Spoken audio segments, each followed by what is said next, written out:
Hello viewers, আসসালামু আলাইকুম। আজকে সম্পূর্ণ তেল ছাড়া টক মিষ্টি ঝাল আচার তৈরি করব। এই আচার খেতে অনেক টেস্টি। এই জলপাইয়ের সিজনে যারা এখনো এই আচার তৈরি করেন নাই তারা মিস করে গেছেন। জলপাইয়ের সিজন শেষ হওয়ার আগেই এই আচার বানিয়ে এর স্বাদ উপভোগ করুন। এই টক ঝাল মিষ্টি আচার বানানোর জন্য 1 কেজি জলপাই ধুয়ে দুই পাশে এভাবে কেটে নিয়েছি যাতে আচারের মশলাগুলো জলপাইয়ের ভেতরে ঢুকে। 2 কাপ চিনি আর হাফ কাপ পরিমাণ ভিনেগার দিয়ে মিক্স করে রেস্টে রেখে দিব 30 মিনিটের জন্য।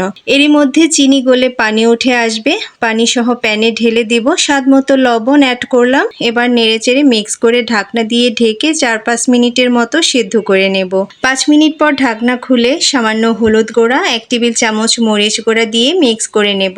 এভাবে 10 মিনিটের মতো নেড়েচেড়ে জাল করে নেব। তারপর আগে থেকে আচারের মশলা বানিয়ে রেখেছিলাম, সেই মশলা দিয়ে নেড়েচেড়ে মিক্স করে নেব। মশলায় আছে পাঁচফোড়ন, গোটা ধনিয়া, জিরা, শুকনা মরিচ হালকা ভেজে আস্তে আস্তে করে গুঁড়া করে নিয়েছি। মশলা দেওয়ার পর আরো 5 মিনিট জাল করে নামিয়ে নেব। তৈরি হয়ে গেল টক মিষ্টি ঝাল আচার। It's ready to serve. এভাবে আচার বানিয়ে সারা বছর সংরক্ষণ করতে পারেন। আল্লাহ হাফেজ।